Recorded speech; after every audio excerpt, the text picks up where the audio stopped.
முதல்வர் ஜோசப் விஜயும் வைகோவும் சந்தித்தது, பேசியது என்பது எல்லோருக்கும் தெரிந்தது. என்ன பேசினார் என்பது அவங்க இருவருக்கும் தான் தெரியும். யார் மீதான வழக்கில் இருந்தும் யாரையும் பாதுகாக்காது தாவேக்கான்னு சொல்லிவிட்டாரு அமைச்சர் நிர்மலா. திமுகவினுடைய மாபெரும் தோல்விக்கு காரணம் மதிப்புக்குரிய ஸ்டாலின் அவர்களுடைய மருமகன் ஐயா சபரீசன் மாப்ள.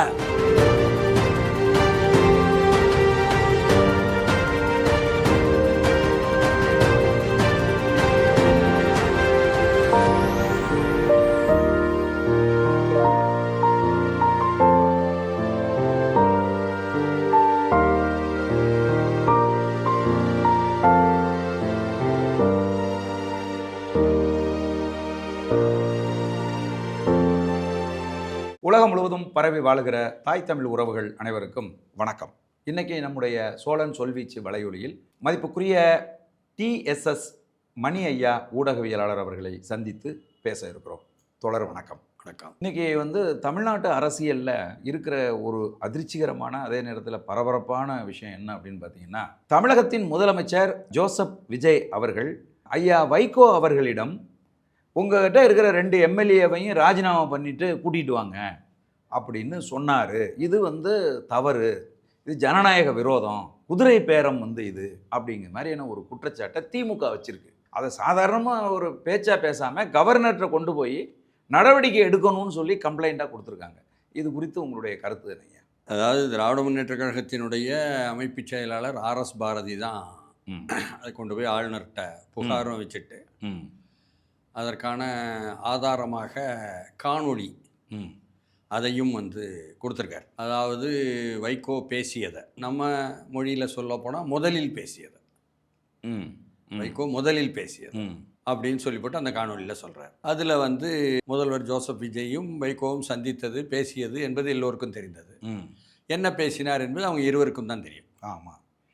ஆனால் வைகோ வெளியில் சொன்னார், அந்த 2 சட்டமன்ற உறுப்பினர்கள் மதிமுக சார்பாக வெற்றி பெற்றிருக்கிறாங்க, அவங்க 2 பேரையும் உதயசூரியன் சின்னத்தில் வெற்றி பெற்றதுனால ராஜினாமா செய்ய சொல்லிட்டு அந்த இடங்களில் இடைத்தேர்தல் அல்லது மறுதேர்தல் வரும்பொழுது நானே இறங்கி பரப்புரையில் ஈடுபட்டு வெற்றி பெற வைக்கிறேன் என்று சொன்னதாக சொல்கிறார். இதுதான் பரபரப்பாக வெளியே வந்துச்சு. மறுநாளே வைகோ நான் என்ன சொன்னேன்னா, நான் என்ன சொல்ல வந்தேன்னா அப்படின்னு சொல்லி போட்டு ஒரு பொழிப்புரை மாற்றி வேற ஒரு அர்த்தத்தில் சொல்கிறேன். மாற்றியா மாத்தாமலான்னு இல்லை, நான் என்ன சொல்ல வந்தேன் அப்படின்னா மீன் பண்ணுறேன், நான் இது தாங்க மீன் பண்ணேன், நீங்கள் அப்படி புரிஞ்சுக்கிட்டா, நான் மீன் பண்ண நீங்கள் கருவாடுன்னு புரிஞ்சுக்கிட்டா அது சரி அப்படின்னு. அதுபோல் அவர் ரொம்ப தெளிவாக விஜய்கிட்ட நான் இந்த மாதிரி 2 பேரையும் ராஜினாமா பண்ண வைக்கிறேன்னு சொன்னேன், சரி அப்படி கூப்பிட்டுவாங்க, நம்ம 2 பேரையும் பரப்புரையில் நானே ஈடுபட்டு உங்களுக்கு வெற்றி பெற வைக்கிறேன் என்று வாக்குறுதி கொடுத்தாரு என்பதாக சொல்கிறார். பிரச்சனை என்னன்னா, வைகோவை வலியை கூப்பிட்டு ஜோசப் விஜய், நீங்கள் உங்கள் சட்டமன்ற உறுப்பினர் 2 பேரையும் ராஜினாமா பண்ண வையுங்கள், நான் அவர்களை மீண்டும் சட்டமன்ற உறுப்பினர்களாக உங்கள் கட்சி சார்பாக யாரோ 2 பேரை உருவாக்க நான் பரப்புரை செய்கிறேன் என்று சொல்வதற்கான நியாயங்களே இல்லை அடிப்படையில். இவர் போய் திமுக கூட்டணியில் இருந்தவர் வலிய அதற்கு இருந்து வெளியே வருவதாக வைகோவும் பேசி, துரை வைகோவும் பேசி, அதற்கு பிறகு ஒரு பொதுக்குழுவில் நாங்கள் முடிவெடுப்போம்னு சொல்லி பொதுக்குழுக்கு முன்னாலேயே வெளியே வந்துட்ட மாதிரி உள்ள ஒரு சூழலையும் பரப்புரைகள் மூலம் ஊடகங்கள் மூலம் ஏற்படுத்தி அதற்கு பிறகு பொதுக்குழு தீர்மானம் என்பதிலும் வெளியே விட்டோம்னு திமுக கூட்டணியில் விட்டு வந்தது இல்லையா? அதுக்கு முன்னாடி மாதிரி ஒரு கல்யாணத்தில் சந்தித்த போது என் பக்கம் திரும்பி கூட பார்க்கவில்லை ஸ்டாலின், நான் அருகில் தான் உட்கார்ந்திருந்தேன் அப்படின்னு ஒரு குற்றச்சாட்டு சொல்லி. உண்மைதான். ஆமாம். ஒரே இருக்கையில் சோஃபாவில் ஒரு பக்கம், சோஃபான்னு சொல்லவே பயமாக இருக்குது, அதுக்காக தான் நான் இருக்கேன், அங்கும் சோஃபாவா அப்படின்னா. ஆமாம், நம்ம நண்பர் கௌதமனுக்கு தான் அது பிரச்சனை. ஆமாம். அப்போ அதில் வைகோ உட்கார்ந்துருக்காரு, சற்று தள்ளி ஸ்டாலின் உட்கார்றாரு, அதை ஒட்டி சீமான் உட்கார்ந்துருக்காரு. ஆமாம். சீமானும் ஸ்டாலின் அதிகமாக பேசிக்கிட்டே இருக்காங்க, வைகோட்ட பேசலை. வைகோ அதற்கு முன்பே 1 வாரம் 10 நாளாக வைகோவும் துரை வைகோவும் திமுகவை சாடியும் திமுகவை விமர்சித்தும் திமுகவில் இருந்து வெளியே வருவதற்கான நியாயங்களை சொல்லியும் திமுக அப்படி அதிமுகவை தலைமை தாங்க முதலமைச்சர் ஆக்குவதற்குள்ள வேலையை செய்தது என்பது உண்மையானால் ஆதாரம் கிடைத்தால் இதைவிட கேவலமான அரசியலே தமிழ்நாட்டில் இருக்க முடியாது அப்படின்னு சொன்னார். இவ்வளவு சொன்ன பிறகு முன்னாள் முதல்வர் இவர்கிட்ட நெருங்கி வந்து பேசணும்னு எதிர்பார்ப்பது என்பது எப்படின்னு நமக்கு தெரியல. புரியுது. சொன்ன பிறகு தான் நீங்கள் வந்து போய் உட்கார்றீங்க. ஆமாம், பரவாயில்ல, தமிழ்நாட்டு அரசியலில் யாரை பற்றியும் என்ன வேணாலும் பேசலாம், மறுபடியும் சந்திக்கும் பொழுது வாங்கன்னு அன்பாக பேசணுங்கிற ஒரு பாங்கு இங்கே இருக்குது என்பது வந்து அது பண்பா பாங்காலாம் நமக்கு தெரியாது. ஒரு போங்கு அப்படியா? சரி, ஒன்று இருக்குது. ஆமாம், அதுதான் பாணி இருந்துட்டு போகுது. அப்படி வந்து பேசலை ஸ்டாலின் என்பது உண்மை. ஆனாலும் கூட வைகோ வந்து இதை சொன்னார். இதில் என்ன தொடக்கத்திலிருந்து பார்க்கணும்னா, அதிமுகவுக்கு 4 தொகுதிகள் வந்து கொடுத்தாங்க. ஆமாம், திராவிட முன்னேற்ற கழகம். ஒன்றில் இல்லை, நாங்கள் வந்து சொந்த சின்னத்தில் நிற்கணும், தனி சின்னத்தில் நிற்கணும், திமுக வேண்டிய உதயசூரியன் சின்னத்தில் நிற்க முடியாது என்பதை இவர்கள் வலியுறுத்தினார்கள் என்பது உண்மையும் தெரியுது. எப்படி தெரியுதுன்னா, நமக்கு வெளியே தெரியாதுல உள்ள என்ன பேசினா. ஆமாம், எப்படி தெரியுதுன்னா, ஒரு இடத்தில் நீங்கள் சொந்த சின்னத்தில் நின்று கொள்ளுங்கள், 3 இடத்தில் சூரியன் சின்னத்தில் நில்லுங்கள் தான் முதல்ல கொடுத்தாங்க. இது வெளியே கொடுத்தது. அதனால தெரியுது இவர்கள் சொந்த சின்னத்தில் இருக்க வேண்டும் என்று கேட்டு வலியுறுத்தி 4இல் 1 பெற்றிருக்கிறார்கள் என்பதாக முதலில் தெரிந்தது. ஆமாம். அதற்கு பிறகு என்னன்னு சொன்னால், அன்றைய முதல்வருடைய துணைவியாருடைய அம்மா ஊரா சீர்காழி, எங்கள் அம்மா ஊரில் நிற்கிற நம்ம கூட்டணி வேட்பாளர் வந்து சூரியன் சின்னத்தில் நின்னா தான் நான் இறங்கி வேலை செய்ய முடியும் என்று அவர்களிடமிருந்து ஒரு கோரிக்கை வந்ததாக நமக்கு செவி வழி செய்தி. ஓஹோ, அதனால்தான் வைகோ கிச்சன் கேபினெட். ஆமாம், அப்படிலாம் சொல்லக்கூடாது. தீர்மானகரமான முடிவெடுக்கக்கூடிய ஒரு முதலமைச்சர் இருந்து அவர் குடும்பத்தில் உள்ளவர்களும் சேர்ந்து இப்படி சில வேலைகள் செஞ்சால் கிச்சன் கேபினட் சொல்லுவீங்க. அது சரி. முழுக்கவே அவர்கள் செய்தா இது எப்படி கிச்சன் சொல்லுவீங்க? அது சரி. இது அச்சன் கேபினட். அது சரி. அதனால அவர்கள் வந்து சொன்னதாகத்தான் செய்தி வந்தது. சரி. அதனால் வைகோவுக்கு மதிமுகவுக்கு இருந்த வாய்ப்பான ஒரு இடத்தில் தனிச்சின்னம் என்பதும் கூட பறிக்கப்பட்டது. ஓ, அப்போ அந்த காட்டமும் காத்திரமா இருக்கமா இருக்காதா?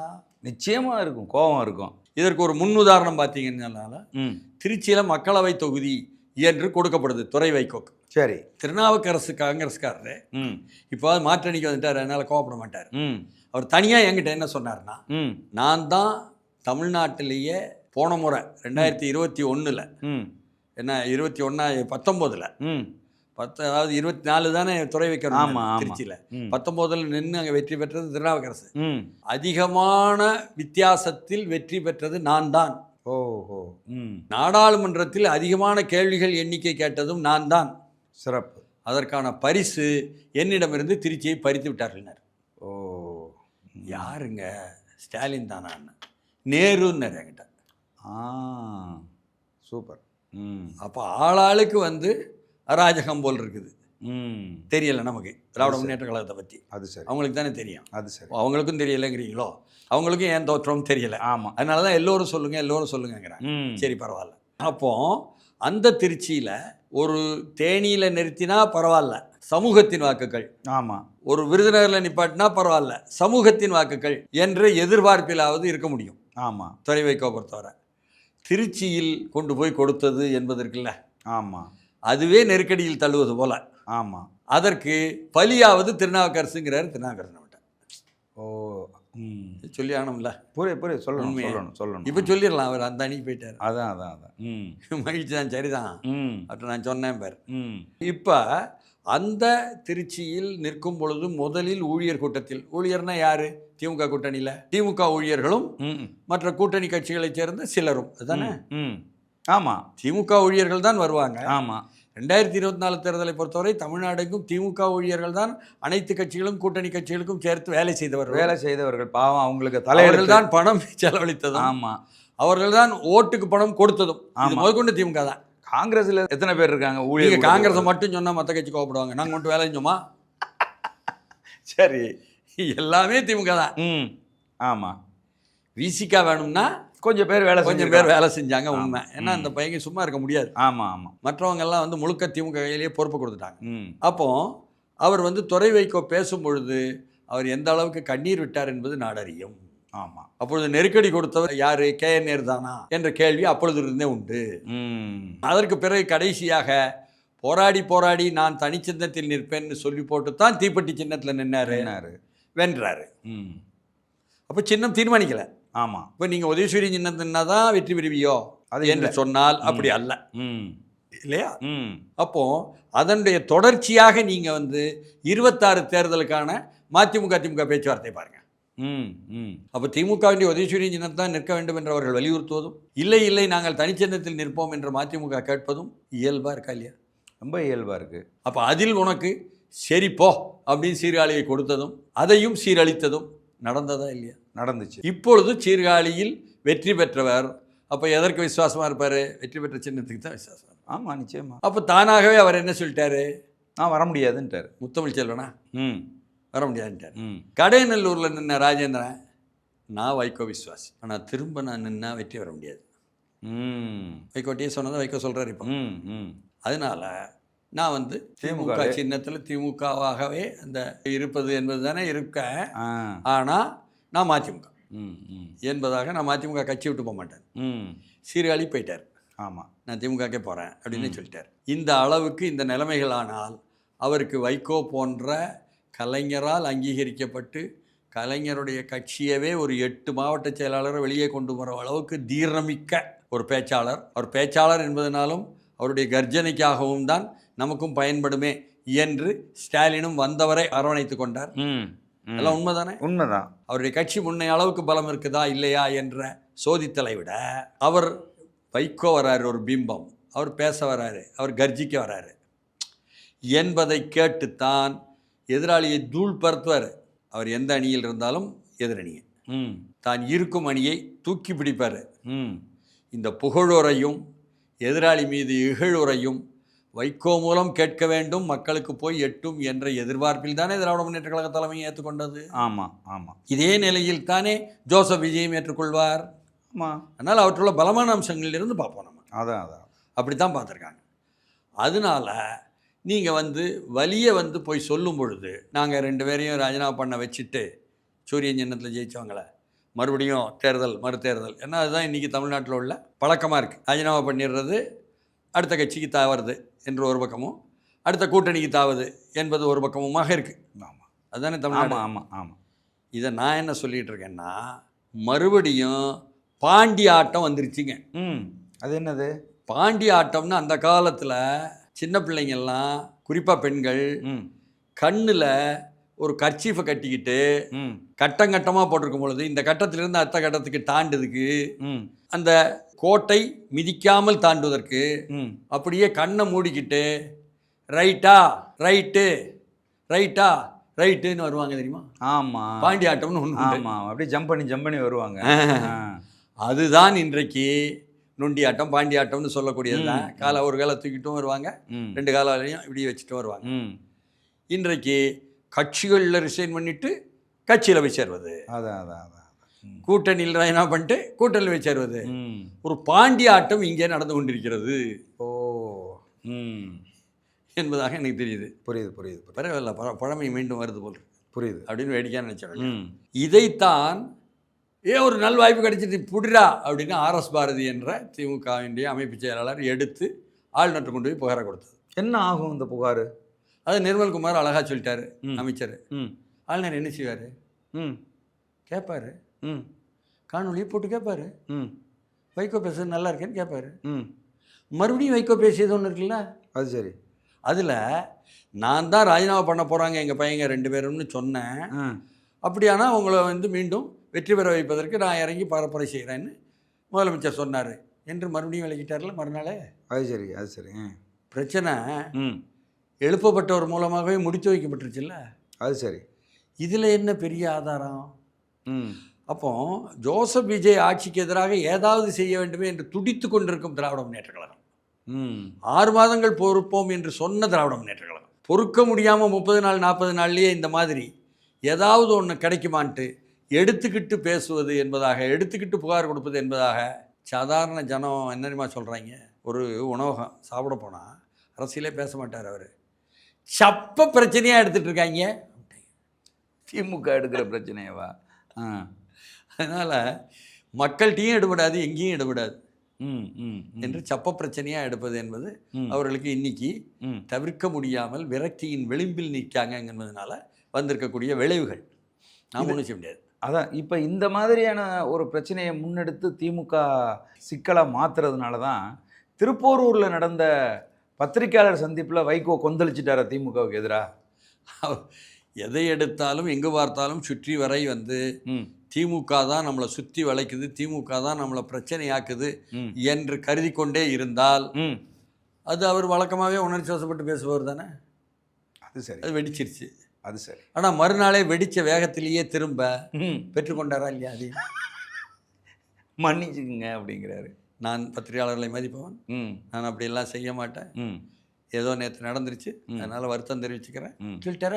5 வருஷமாக வந்து கூட்டணியில் இருந்த ஒருத்தர் அந்த ஆட்சியை விமர்சிக்கிறது ஒரு அரசியல் தர்மமா? இத்தனை வருஷமாக திராவிட முன்னேற்ற கழகத்தில் இருந்துட்டு அதுக்கப்புறம் அதை உடைச்சு மதிமுகன்னு உருவாக்கி பிறகு மீண்டும் வந்து திமுக கூட்டணியிலேயே சேருவதும் சேர்த்து கொள்வதும் தர்மமா?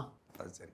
எந்த தர்மம்னா இதுவும் தர்மம். எந்த ஸ்டாலினுக்கு எதிராக கட்சி ஆரம்பித்தாரோ அதே ஸ்டாலினை முதலமைச்சர் ஆக்கியே தீர்வேன் அப்படின்னாரு.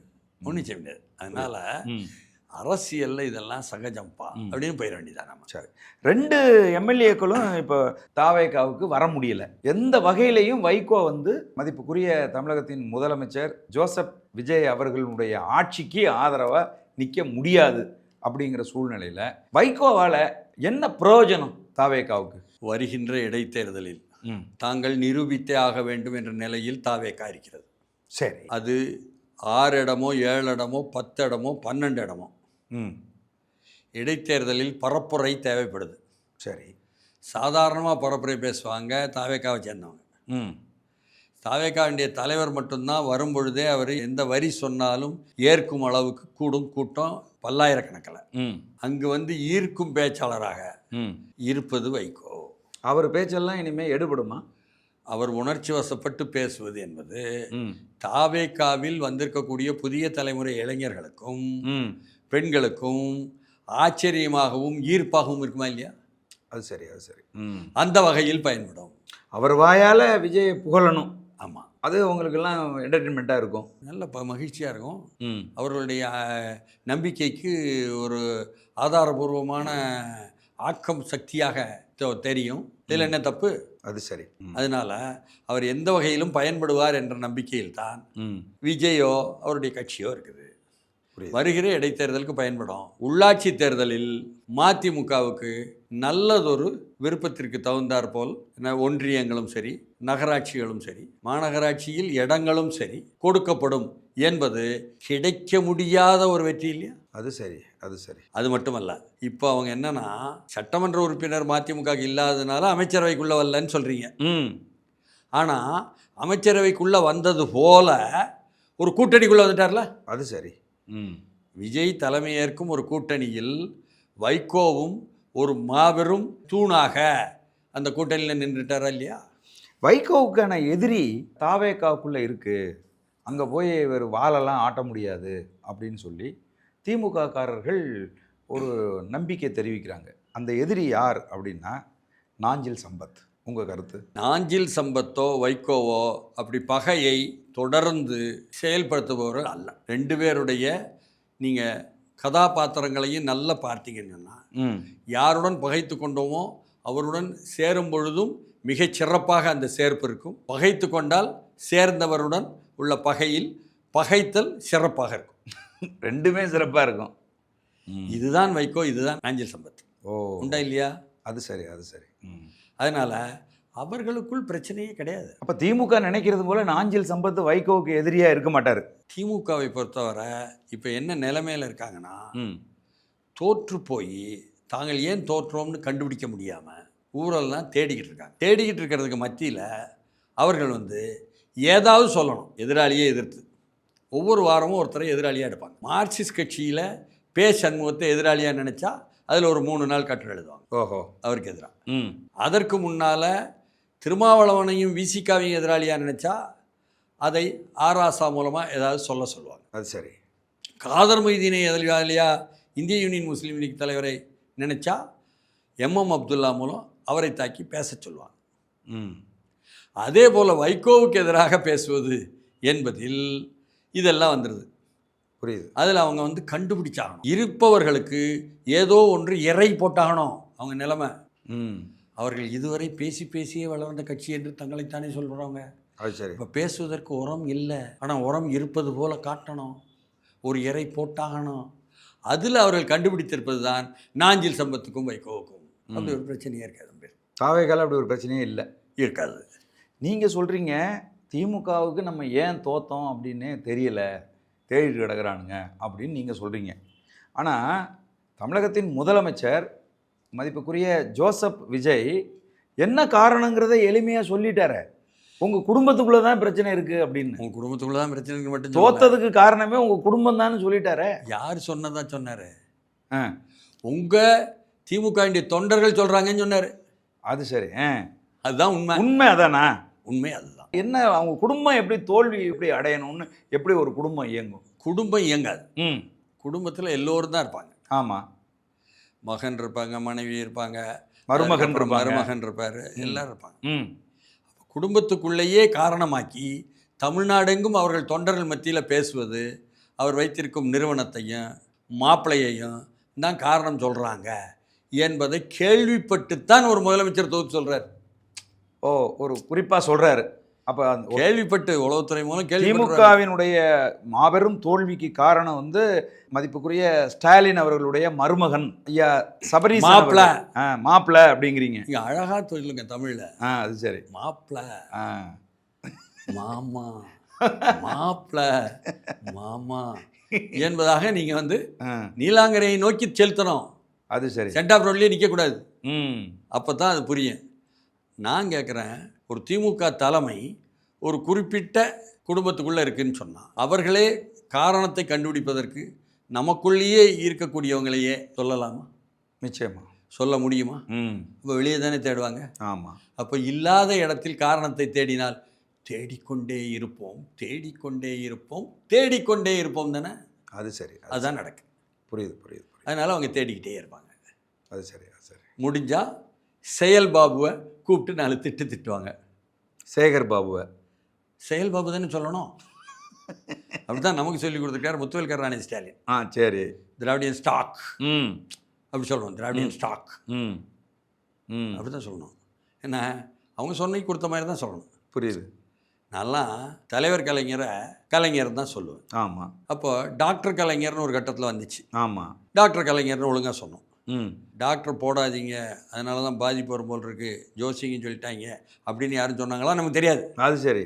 அதுக்கப்புறம் தலைவர் கலைஞர் போட ஆரம்பித்து டாக்டர் போடுறத நிறுத்திட்டாங்க. அதை உத்து கவனிக்கணும். ஏன்னா ஒவ்வொன்றுலையும் தலைவர்கள் செய்கிறதுல ஜோசியனுடைய பங்களிப்பு இருக்கும் தமிழ்நாட்டில். நீங்கள் தலைவர்களுடைய சொல்லாடல்கள் ஒவ்வொன்றையும் ஒத்து கவனிக்கணும். அது சரி. அதே மாதிரி நீங்கள் சொன்னாதான் பேசினாதான் உங்களை பிடிக்கும், இல்லைன்னா பிடிக்காது. அது சரி. அது சரி. அதுமாரி தான் ஒவ்வொருத்தரும் நடந்துக்கிறாங்க. அதனால் அவர்கள் பகுத்தறிவு பேசுவதோ மூடநம்பிக்கைக்கு எதிராக பேசுவதெல்லாம் வெளியே பிறருக்கு, தங்களுக்கு இல்லை. புரியுது புரியுது புரியுது. தங்களுக்கொன்று பிறருக்கொன்று என்பதில் முறையாக முழுமையாக ஒரு இரட்டை முறையிலேயே செயல்படுவது தான் இங்கே ஆட்சி முறையாக இருக்கணும் என்று இதுவரை நம்ம காட்டியிருக்காங்க. திருமாவளவன் அவர்கள் வந்து சொல்கிறாங்க, இப்படி வந்து அதிமுகவினுடைய உள்கட்சி சிக்கலால் மக்களால் தேர்ந்தெடுக்கப்பட்ட பிரதிநிதிகள் இப்படி ராஜினாமா பண்ணிட்டு வர்றது ஜனநாயக விரோதம், இது ஏற்க முடியாது இதை அப்படின்னு சொல்கிறாங்க. ஆனால் விஜயோட கூட்டணியில் அவங்க இருக்காங்க. இதை எப்படி பார்க்குறீங்க? இந்த கூட்டணியில் இருக்கலாம், ஆனாலும் நான் முதல்ல சொன்ன பாண்டி ஆட்டம் தானே அது. அது சரி. பாண்டி ஆட்டத்துக்கு திரும்பி போயிட்டாங்க என்று நான் எளிமையாக சொன்னேன். இதை வந்து இன்னொரு விதமாகவும் வந்து இடதுசாரிகள் ஓரளவுக்கு சிந்திக்கக்கூடியவங்க என்ன சொல்கிறாங்கன்னா, திருமாவளவன் அச்சப்படுறாரு, இப்படி மற்ற கட்சிகளிலிருந்து ஆளுமைகள் வந்து தாவேகாவுக்கு வருகிற போது தனக்கு இருக்கிற முக்கியத்துவம் குறைஞ்சிரும்னு பயப்படுறாரு, அதனால தான் இப்படி பேசுகிறாரு அப்படிங்கிறாங்க. அப்படி பேச வேண்டிய அவசியம் கிடையாதுங்க. யதார்த்தமாக வந்து ஒவ்வொன்றை பற்றியும் ரியாக்ட் பண்ணணும். பண்ணிட்டாரு. இதற்கு மாபெரும் அர்த்தங்கள்லாம் கண்டுபிடிப்பதற்கு எனக்கு தெரியலை. சரி. என்ன அவங்கவுங்க ஒவ்வொரு நிகழ்வை பற்றியும் ஊடகத்தார் வந்து கொண்டு போய் மைக்கை நீட்டிட்டு கேட்காங்க. சரி. பதில் சொல்லி ஆகணும் விடாப்பிடியாக. அதனால பதில் சொல்கிறாங்க. ஓஹோஹோ. நிறைய நேரங்களில் நம்ம அரசியல் தலைவர்கள்லாம் பதில் சொல்வது ஊடகத்தாருக்காகவும் அவர் கேட்பதற்காகவும் தான் பதில் சொல்கிறாங்களே தவிர அவங்க கருத்து கிடையாது. அது அவங்க கருத்து கிடையாது. ஊடகவியலாளர்கள் கேள்வி கேட்கலைன்னா அதுக்கு பதில் சொல்ல மாட்டாங்க. அதனால் வந்து சரி தப்பு ரெண்டுமே ஊடகவியலாளரை பொறுத்ததாயிட்டு. புரியுது. நம்ம அரசியல் தலைவர்களை நீங்கள் வந்து குறைவாகவோ கூடுதலாகவோ ரெண்டும் பேசக்கூடாது. அது சரி. நம்ம அரசியல் தலைவர்கள் அவங்க மாட்டு அரசியலை நீங்கள் தனிப்பட்ட முறையில் எப்படி கருதுறீங்க? மக்களால் தேர்ந்தெடுக்கப்பட்ட பிரதிநிதிகள் ஒரு 50 நாளுக்குள்ளே அந்த பதவியை ராஜினாமா பண்ணிவிட்டு இன்னொரு கட்சியில் வந்து சேர்றதை எப்படி பார்க்குறீங்க? அதுதான் நான் வந்து பாண்டி ஆட்டம்னு சொன்னேன். பாண்டி ஆட்டத்தில் வந்து கண்ணை மூடிக்கிட்டு பிறகு 2 கையையும் தூக்கிக்கிட்டு காலையும் விரிச்சிட்டு அப்படியே காலால் எடுத்து வச்சு கட்டம் மாறும் பொழுது கோடு தாண்டும் பொழுது ரைட்டா ரைட்டு இது மாதிரி வர்றாங்க அப்படின்னா இந்த வருபவர்களை எல்லாம் நீங்கள் ரொம்ப சீரியஸா ஆஹா வந்துட போகிறாங்க, வந்து தலைமைக்கு வந்துட போகிறாங்க, வந்து பொறுப்பை வாங்கிட போகிறாங்க, அமைச்சர் பதவி வாங்கிட போகிறாங்க, ஆசைப்பட்டு வராங்க என்று போட்டால் கணக்கு தப்பு. அங்கே எடுபடாது. ஐயோ பாவம், எவ்வளவு தூரம் நாங்கள் கஷ்டப்பட்டோம்னு எங்களுக்கு தாங்க தெரியும்னு இடையில எஸ்பி வேலுமணி சொன்னார். அவர் எவ்வளவு கஷ்டப்பட்டாரு நமக்கு தெரியும். அவர் எவ்வளவு மகிழ்ச்சியாக இருந்தார் 21க்கு முன்னாலன்னு நமக்கு தெரியும். அவர் சொந்தக்காரர் ஐஏஎஸ் கூட மகிழ்ச்சியாக இருந்தாருன்னு தெரியும். மகிழ்ச்சியான இடத்தில் இருந்து மகிழ்ச்சியாக அவர்கள் இருக்கும் பொழுது நடந்த புள்ளி விவரங்கள் என்னன்னு கேட்டிங்கன்னா, ஒவ்வொரு பஞ்சாயத்திலும் சாதாரணமான அந்த லைட் இருக்க அதில் உள்ள ஒரு 200 ரூபாய்க்கு லைட்டை 20,000 ரூபாய்ன்னு போடுற அளவுக்கு மிகச்சிறப்பாக எல்லாமே ஒரு உயர்வா அடையாப்பா ஒரு சிந்தனை ரொம்ப, அதாவது மிகச்சிறப்பாக வணிகர்கள்லாம் பிழைக்கணும்ல. அது சரி, நல்ல எண்ணத்தில் செஞ்சுருக்காங்க. அது சரி. அதுக்காக 200 ரூபா பல்பை 20,000க்கு ஐயா போடுவாங்க. ஆமாம், நீங்கள் வழக்கு ஆகிப்போச்சு எல்லாமே. இப்போ அது சரி. 2021 2026 வரை ஒரு ஆட்சி நடந்துச்சு. ஆமாம், அவங்கள கொள்ளையடிச்சாங்க அப்படின்னு சொல்கிறீங்க.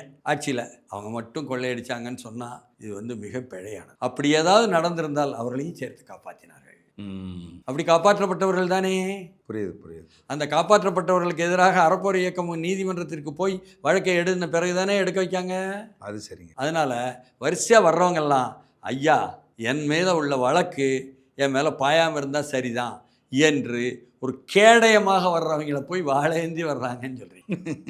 அப்படி வந்தாலும், அப்படி நினைத்து கொண்டு வந்தாலும் யார் மீதான வழக்குகள் இருந்தும் யாரையும் பாதுகாக்காது தாவேக்கான்னு சொல்லிவிட்டார் அமைச்சர் நிர்மல்குமார். ஆமாம், அவர் தெளிவாக அறிவிச்சிட்டார். இது ஜோசப் விஜயினுடைய சொல்லாடல், அவர் சிந்தனை, அதைத்தான் சொல்கிறார் நிர்மல்குமார்.